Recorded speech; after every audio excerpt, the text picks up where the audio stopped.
Tax planning for high net worth individuals. As India continues its journey towards social development and economic growth, tax planning for HNIs has actually become a pivotal topic of discussion. The question is, who exactly are high net worth individuals? These are investors or individuals who are measured basis their net worth. Or since this term is used in the financial sector, these are individuals who are measured basis their investable surplus. Now, investable surplus includes only liquid or appreciating assets that can be readily converted into money, but it does not include other personal assets, real estate, or in simple terms, assets which are not invested in with the reason of getting a return from them. HNIs actually have an access to a lot of PE and VC funds which other individuals don't have access to. Now, giving you an overview of the tax planning, estate planning plays a very important role in tax planning because all HNIs need to plan how their wealth is passed on to the future generations in a tax efficient manner. They also need to capitalize on their international tax liabilities and make sure that their global position is optimized. They need to keep a regular track of the tax amendments and updates and also make sure that there is no double taxation that is levied on any of their implications. Moving on to the tax strategies, the first is investment through LLP. Let's say Mr. Mittal is someone who wants to invest in various companies and he prefers investing in companies with good governance that normally give him a very high dividend. So say if he earns a dividend of about 2 crores in a particular year, he would be taxed on the same at a rate of 42.74%. This is the highest tax rate for individuals, that is 30% plus 37% surcharge plus 4% health and education cess. He goes off running to his tax advisor as to how can he optimize this particular position. His tax advisor suggests him to open a limited liability partnership. Now, other than an ease of administration, if Mr. Mittal invests through a limited liability partnership, the dividend received by the LLP would be taxable at a lower rate of about 35%.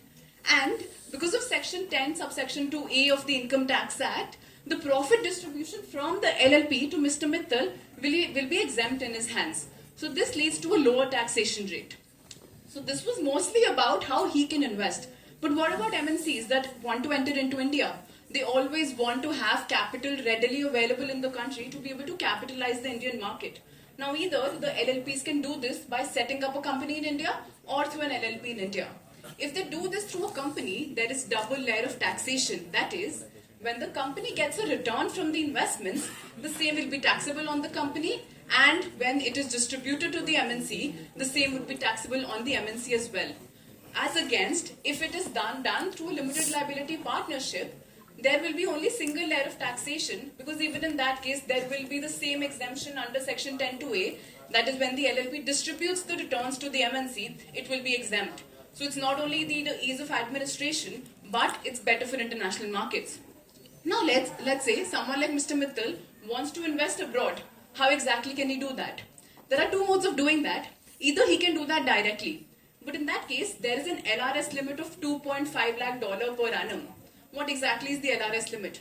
He can remit only $2.5 lakhs per year outside the country in a particular year in his own name, which means being an HNI, he cannot invest higher than that directly. There is also a TCS of 20%. That is, if you want to invest about 1 crores outside, you would actually have to remit 1.25 crores to the bank because there will be a deduction at source of 20%, or in better terms, a collection at source of 20% of the tax. That means a much higher compliance cost. As against that, what if you set up an LLP and then you invest through it? If you invest through the LLP, you will be able to pool your resources. The LRS limit no longer applies on you, and you can invest basis the net worth of the LLP, for which there are no bounds. It can go as high as it wants to. You get access to the financial market, and not just that, you get a lower tax rate. Moving on to the next strategy, the question comes up, why are many billionaires or HNIs like Mukesh Ambani shifting to family offices abroad? They are basically strategically relocating their family offices to a lower tax jurisdiction like Singapore. Talking about Singapore, it's in an international financial services hub that actually has a lower tax rate, that has a favorable environment, that has pro-business policies. Talking about the specifics of the taxation there, it has a quasi-territorial system in which there is specific foreign income that is not taxed in the hands of the HNI. Basically, if you receive dividend or if you receive some branch profits, it is not taxable there.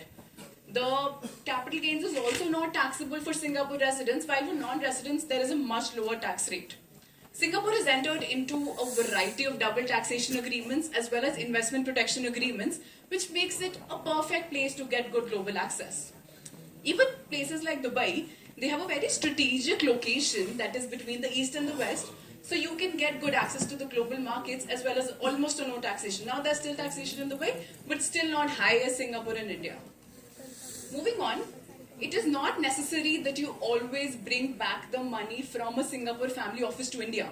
What you can do is, you keep accumulating the wealth there. Now by accumulating the wealth there, this would help in a lot of benefits, because wealth management is not only about wealth creation but about wealth preservation as well.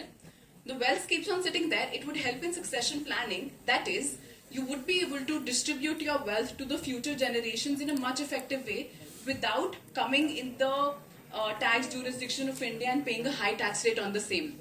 There are a lot of HNIs whose kids have already shifted abroad because they're studying there, and the HNIs also plan on moving abroad in the future, either to the same country or a nearby country, because of which it makes more sense and this aligns with their long-term goals. Other than this, there are a lot of other benefits of different jurisdictions that they offer, like lifestyle, taxes, premium infrastructure, business policies, global access that somehow India can't get at times. However, if there is a Singapore family office in our example, there are two options. Either you shift to Singapore and become a Singapore resident, or you stay a resident in India. Now the difference here is that in the first case, there would be an effective tax rate of about 35%. As per the Singapore tax rates, no intervention of the Indian tax rates. But if you stay a tax resident in India only, then there is a high tax rate on an individual, which means the effective tax rate goes up to much higher, that is about 53%. That's not even the main problem. The problem is the POEM risk. POEM risk in simple terms means place of effective management. I would like to reiterate, place of effective management.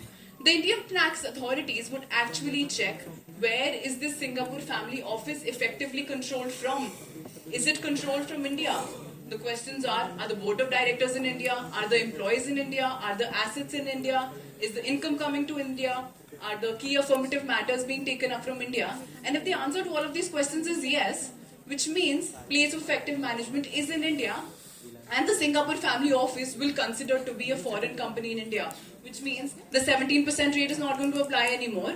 The 40% tax rate will apply. This leads to the effective tax rate of greater than 70%, which is too high.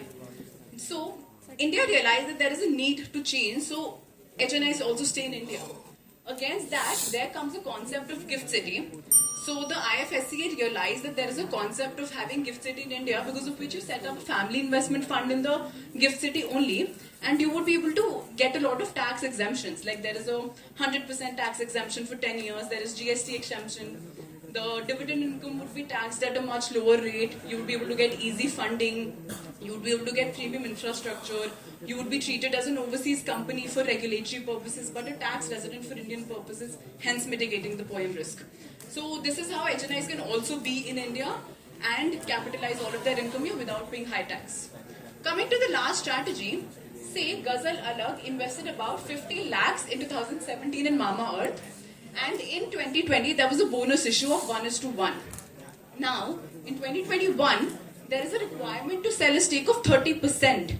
That means 20% of the original shares, which would be long term because they've been held for more than 2 years, but the remaining 10% would be short term shares. Do you think they would always pay such high secondary transfer taxes? Now coming to the base case, the taxation in this case would be much higher. So if we calculate this, there would be a long-term capital gains tax of 71.6% and a short-term capital gains tax of 64 crores. You have to capitalize that. Now, the situation that I would propose is, this is actually a transaction that even I have personally worked on. In this case, the original shares, that is the 20% issued in 2017, you sell that long-term itself and you claim a 54F exemption. That is, this is an exemption. Without going into a lot of details, you have to invest in a residential property as per the conditions in the section, and you can get an exemption of about 10 crores. That saves tax. And for the remaining bonus shares, what you do is, Don't sell it to the investor directly. Make the company purchase those shares from you. That is, buy back the shares from you. Now the company will buy back that 10% stake from you, and the investor can buy it back later from the company. In this case, there's a tax saving of much higher, that is about 31.6 crores. And these were just a couple of strategies. There are a lot of such ways by which HNIs can stay in India and capitalize on their liabilities. Thank you.